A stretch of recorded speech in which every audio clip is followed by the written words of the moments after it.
یہ جو red colour کا آپ لوگوں کو نظر آ رہا ہے نا، یہ ہے انسان کا ہیومن کا ریڈ بلڈ سیل. آپ لوگ اندازہ لگائیں کہ ریڈ بلڈ سیل ہمیں عام آنکھ سے دکھائی نہیں دیتا.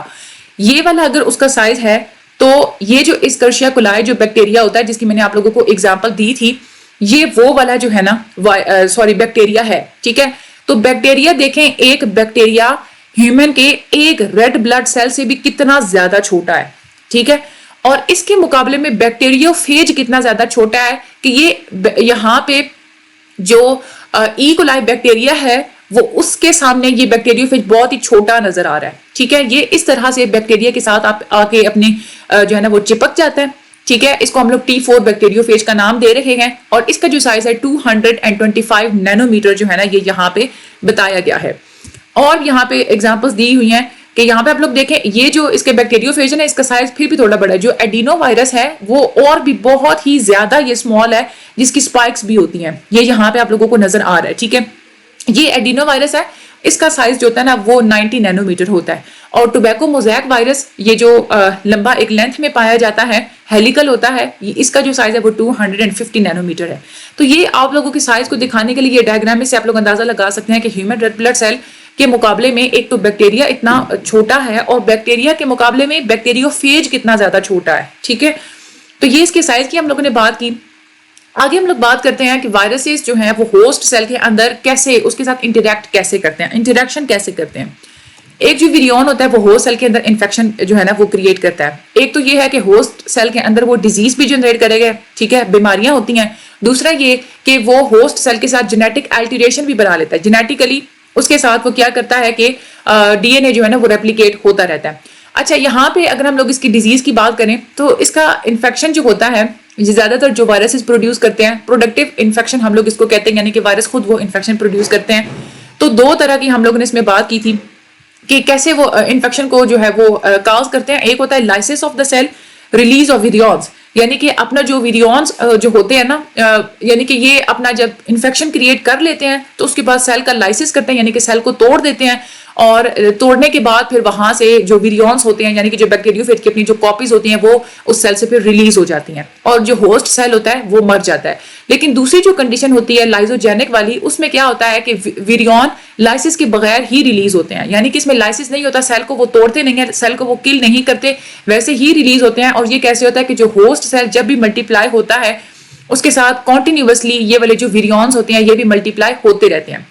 جینیٹک الٹریشن کی اگر ہم لوگ بات کریں، latent stage nucleic acid of the virus becomes part of host cell D N A اور ریپلیکیٹس ایز اے پلازمid، یعنی کہ اس میں کیا ہوتا ہے کہ جو بیکٹیریوفیج کا جو نیوکلک ایسڈ ہوتا ہے وہ ہوسٹ سیل کے ڈی این اے کا ایک حصہ بن جاتا ہے اور ساتھ ساتھ اس کے ساتھ ہی جو ہے نا وہ ریپلیکیٹ ہوتا رہتا ہے، اس کی کاپیز جو ہے نا وہ بنتی رہتی ہیں. ہوسٹ سیل پھر کیا ہوتا ہے کہ ماڈیفائی ہوتا رہتا ہے جیسے جیسے اس کی کنٹینیو رہتی ہے اس کی ملٹیپلیکیشن، تو ساتھ ساتھ اس کی بھی جو ملٹیپلیکیشن ہے وہ کنٹینیو ہی رہتی ہے. ٹھیک ہے، یہ ہم لوگوں نے بات کر لی. اب یہاں پہ ہم لوگ اس کی لائٹک سائیکل کے بارے میں ہم لوگ پڑھتے ہیں تھوڑا ڈیٹیل میں، اور یہ بہت زیادہ انٹرسٹنگ ہے. سیریسلی آپ یوں سمجھے میرا فیوریٹ ٹاپک ہے.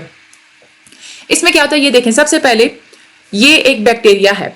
ٹھیک ہے، یہاں پہ بیکٹیریا کا ڈی این اے موجود ہے. سب سے پہلے کیا ہوتا ہے کہ یہ جو بیکٹیریوفیج ہوتا ہے نا، یہ آتا ہے اور بیکٹیریا کے ساتھ آ کے چپک جاتا ہے. اس کی وہ جو ٹانگیں جو یوں سمجھے کہ وہ ہوتی ہے نا، جو اس کی جو لمبی ٹیل کی طرح کی ٹانگیں ہوتی ہیں، اس کے تھرو آ کے چپک جاتا ہے.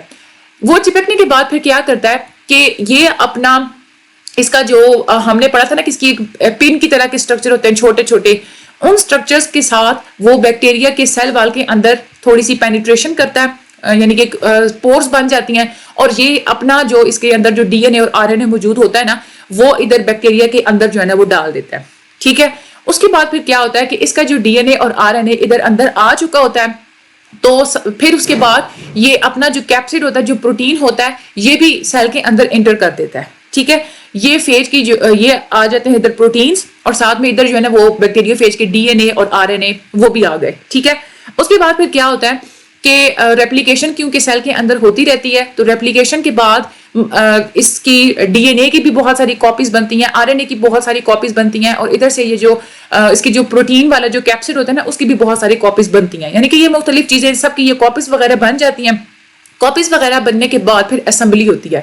یعنی کہ یہ جو ڈی این اے ہوتا ہے نا یہ پروٹین کیپسڈ کے اندر جا کے جو ہے نا وہ فٹ ہوتا ہے, اور یعنی کہ جس طرح کا اس کا جو اسٹرکچر ہوتا ہے نا وہ سارا اس طرح سے دوبارہ سے اسمبلی ہوتی ہے. یعنی کہ ایک ایمپٹی پروٹین کے اندر ڈی این اے جائے گا, پھر ڈی این اے کے ارد جو ڈی این اے ہے نا وہ پھر خود کو ایک پروٹین کیپسڈ کے اندر جو ہے وہ فٹ کرے گا, یعنی کہ ڈی این اے کے ارد گرد جو ہے نا وہ پروٹین کیپسڈ بن جائے گی. ادھر سے اس کی جو چھوٹے چھوٹے پن کی طرح کے اسٹرکچرز ہوتے ہیں وہ اٹیچ ہوتے ہیں شیٹ کے ساتھ, شیٹ کے ارد گرد جو پروٹین کی ریپنگ ہونی ہوتی ہے وہ ہوتی ہے. پھر اس کے بعد یہ جو ایک اس کی جو شیٹ ہوتی ہے نا وہ اس کے ہیڈ کے ساتھ جا کے اٹیچ ہوتی ہے. اس کے اٹیچمنٹ کے بعد آخر پہ جا کے پھر اس کی جو لیگز ہوتی ہیں نا وہ اٹیچ ہوتی ہیں, اس طرح سے پورا بیکٹیریوفیج بن جاتا ہے. اس یعنی کہ اسٹیج پہ آ کے مختلف قسم کے بیکٹیریوفیجز پورے ہو جاتے ہیں. اب ہم نے یہ دیکھا تھا نا کہ یہ لائٹک سائیکل ہے, تو لائٹک سائیکل میں کیا کرتے ہیں یہ بیکٹیریوفیجز بیکٹیریا کے سیل وال بیکٹیریا کو کل کر دیتے ہیں, اور جو سیل ہوتا ہے نا بیکٹیریا کا وہ برسٹ ہو جاتا ہے, یعنی کہ پھٹ جاتا ہے. اس کی جو سیل وال ہے وہ پھٹ جاتی ہے, اور یہاں سے پھر یہ جو بیکٹیریوفیجز ہوتے ہیں یہ سارے کے سارے یہاں سے ریلیز ہو جاتے ہیں, ان کی مختلف قسم کی کاپیز بن چکی ہوتی ہیں. ٹھیک ہے, تو اس طرح سے یہ خود کو جو ہے نا وہ ریپلیکیٹ کرتے ہیں ایک بیکٹیریا کے تھرو. آگے ہم لوگ ٹاپک نمبر 72 پڑھتے ہیں. اس میں ہم لوگ تھوڑا مائکروبس کے بارے میں اسٹڈی کریں گے. مائکروبس کیا ہوتے ہیں؟ بہت ہی زیادہ چھوٹے یونی سیلولر آرگینزمس جو کہ ایک ہی سیل سے بنے ہوئے ہوتے ہیں, ان کو ہم لوگ مائکروبس بولتے ہیں. یہ جو جرمز ہوتے ہیں مائکرو آرگینزمس انہی کو جو ہے نا وہ مائکروبس بولا جاتا ہے. یہ اتنے زیادہ چھوٹے ہوتے ہیں کہ آپ عام آنکھ سے ان کو نہیں دیکھ سکتے, کسی نہ کسی مائکروسکوپ کے تھرو ہی آپ لوگ ان کو آبزرو کر سکتے ہیں. اور یہ جو جرمز, یہ جو مائکرو آرگینزم, یہ جو مائکروبس ہوتے ہیں یہ ہمارے ارد گرد ہر جگہ پائے جاتے ہیں. پانی میں رہتے ہیں, مٹی میں رہتے ہیں, ہوا میں بھی ہوتے ہیں. ہیومن باڈی کے اندر بھی اگر ہم لوگ دیکھیں تو ملین کے حساب سے یہ مائکروبس موجود ہوتے ہیں, جن کو ہم لوگ مائکرو آرگینزمس بولتے ہیں. کچھ جو مائکروبس ہوتے ہیں وہ ہمیں بیمار بھی کر دیتے ہیں, لیکن کچھ ایسے ہوتے ہیں جو کہ ہماری ہیلتھ کے لیے بہت امپورٹنٹ ہوتے ہیں. سب سے زیادہ جو کامن ٹائپ ہوتی ہے ان مائکروبس کی, ان کے اندر بیکٹیریا آ جاتے ہیں, وائرسز آ جاتے ہیں, اور فنجائی آ جاتی ہے. اور اس کے بعد اور بھی مائکروبس ہوتے ہیں جیسے پروٹوزوا کو بھی مائکروبس کی ہی کیٹیگری میں ڈالا جاتا ہے. یہ بہت ہی چھوٹے لیونگ تھنگس ہوتے ہیں, اور یہ مختلف قسم کی ڈیزیزز بھی کاز کرتے ہیں, جیسے ٹوکزوپلازموسس یہ ایسی ڈیزیز ہے, اور ساتھ میں جو ملیریا, یہ دونوں ایسی ڈیزیزز ہیں جو کہ مائکروبس کی وجہ سے ہی ہوتی ہیں. مائکرو بایولوجی کیا ہوتی ہے؟ بایولوجی کی وہ فیلڈ جس میں آپ لوگ مائکرو آرگینزمس کو اسٹڈی کرتے ہیں اس کو آپ لوگ مائکرو بایولوجی بولتے ہیں. یہ وہ فیلڈ ہوتی ہے جس کا مینلی جو کنسرن ہوتا ہے کہ اس طرح کے جو آرگینزمس ہوتے ہیں ان کے اسٹرکچر کو, فنکشن کو, اور ان کی کلاسیفیکیشن کو اسٹڈی کرنا, اور یہ بھی دیکھنا کہ وہ کیسے ایکسپلائٹ کرتے ہیں اور کیسے ان کی ایکٹیویٹیز کو کنٹرول کرنا ہے. مائکروبس کی اگر ہم لوگ کلاسیفیکیشن کریں تو 3 طرح کے جو ہے نا وہ مائکرو آرگینزمس ہوتے ہیں, یعنی کہ 3 کیٹیگریز میں ہم لوگ ان کو کلاسیفائی کر سکتے ہیں. کچھ جو مائکروبس ہوتے ہیں وہ یوکیریوٹس ہوتے ہیں, کچھ بیکٹیریا ہوتے ہیں, کچھ جو ہے نا وہ آرکی ہوتے ہیں. یہاں پہ اگر ہم لوگ بات کریں تو ان کے پروکیریوٹس اور یوکیریوٹس میں کیا فرق ہوتا ہے؟